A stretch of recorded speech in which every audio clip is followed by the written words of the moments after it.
By the time karma speaks out loud, it's already done most of its work in silence. Welcome to the final part of our journey on karma. We've explored how it silently shapes our paths, and today we dive into the last 5 subtle signs that karma is at work, signs that go beyond the obvious and reflect a deeper Stoic self-discipline. Remember, karma is not just about retribution, it's a life-altering force that silently reshapes our journeys. And these signs serve as its fingerprints, revealing its presence in ways we might not initially perceive. Let's start with sign number 11. They start projecting guilt onto others. What happens when someone is wrestling with guilt and doesn't have the inner strength to face it? Simple. They attack. They label you toxic, manipulative, or cold, deflecting the guilt they feel towards themselves onto you. This is not about misunderstanding. It's a clear indication that they're fighting a battle within themselves. Think of a situation where you found someone else at fault, but instead of addressing it, they shift the blame to you. Did they show remorse? No. Karma rarely works that way. Instead, it tends to pull back the curtain, exposing what lies beneath. Their accusations may sting, but remember Marcus Aurelius's words, "The best revenge is not to be like your enemy." Don't stoop to their level. Let their actions speak louder than their guilt. Moving on to sign number 12, they're surrounded by noise, but feel completely alone. Ever noticed how some individuals are always surrounded by noise, laughter, followers, but when you look closely, you realize they're not connected, not really. They chase parties, friendships, even relationships, but lack genuine connection. They're drowning in numbers, yet starving for depth.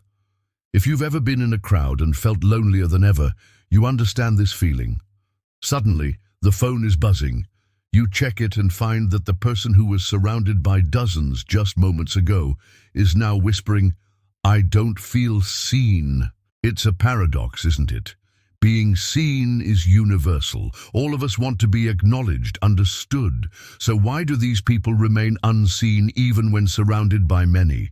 It's not because they lack charm or charisma. It's often the outcome of karma taking shape. Epictetus, the renowned Stoic philosopher, said, "Only the educated are truly free."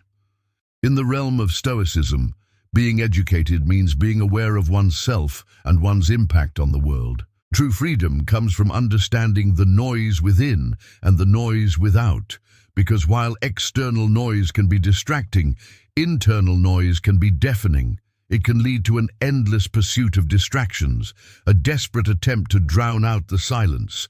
As we move towards the deeper waters of this topic, let me ask you a question. How do you find peace amidst the noise? Share your thoughts below. Your comments inspire others and enrich our community. Now, on to sign number 13. They become obsessed with controlling the narrative.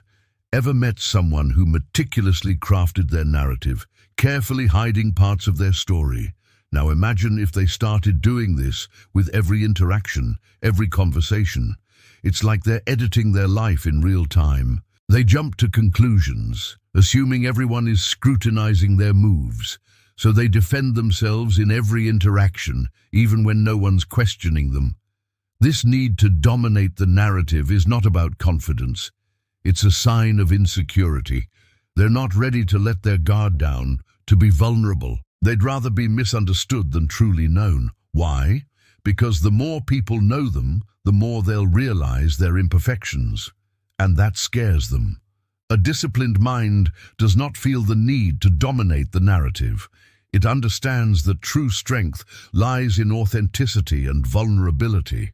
But when karma is at play, the ego takes over, making every interaction a battle to be won.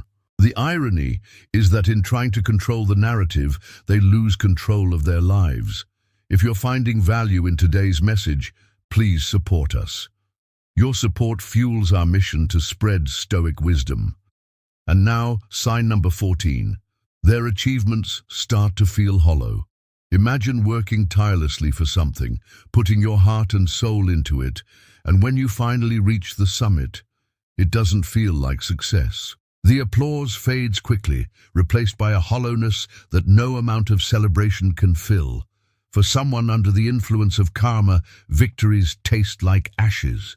They win, but the joy of triumph eludes them. Why? Because the road to their success was paved with compromises, shortcuts, or perhaps harm. Seneca once wrote, "Success without virtue is the beginning of failure." The actions taken to achieve the success come back to haunt them, turning victory into a burden. The truth is, true success is not merely about achieving one's goals. It's about the integrity of the journey. When karma steps in, it doesn't just punish the outcome, it questions the path. The emptiness they feel is a reminder that the true measure of success lies in the alignment of one's actions and one's values. And finally, we arrive at sign number 15. Their conscience begins to speak louder than their ego. In the theater of life, our conscience plays a pivotal role. It's the voice of reason, the guide that urges us to do what's right. But what happens when the spotlight hits too hard, blinding us to our conscience's whispers? We push on, fueled by ego and ambition, until the silence becomes deafening. They're restless, unable to sleep, haunted by the echo of their actions. They're trapped in a labyrinth of their own making, where the walls are closing in, leaving them with only their thoughts. That person who once blamed others now utters a heartbreaking, "Maybe I was the problem." This isn't a punishment from karma, but its call for introspection, a nudge to look inward and acknowledge the shadows. When karma awakens the conscience, it doesn't bring destruction, it brings opportunity. It's a chance to grow, to change, to become better. In the grand tapestry of life, our actions, whether big or small, weave a pattern that reflects our character. When karma steps into our lives, it's not to punish, but to guide. It nudges us to align our actions with our deepest sense of right and wrong. So now you know, karma silently reshapes lives, not with lightning strikes, but with subtle shifts. It isolates, mirrors, empties, and eventually teaches. The Stoic path is not about revenge, it's about mastery. But the choice, my friends, is ultimately ours.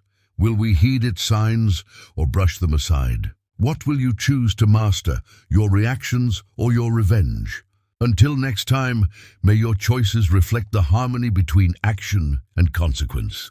If this series helped you see things more clearly, tell us in the comments. Tag someone who needs to hear this and start practicing quiet self-discipline the Stoic way. Subscribe and join the movement of those who let karma do its job while they do theirs.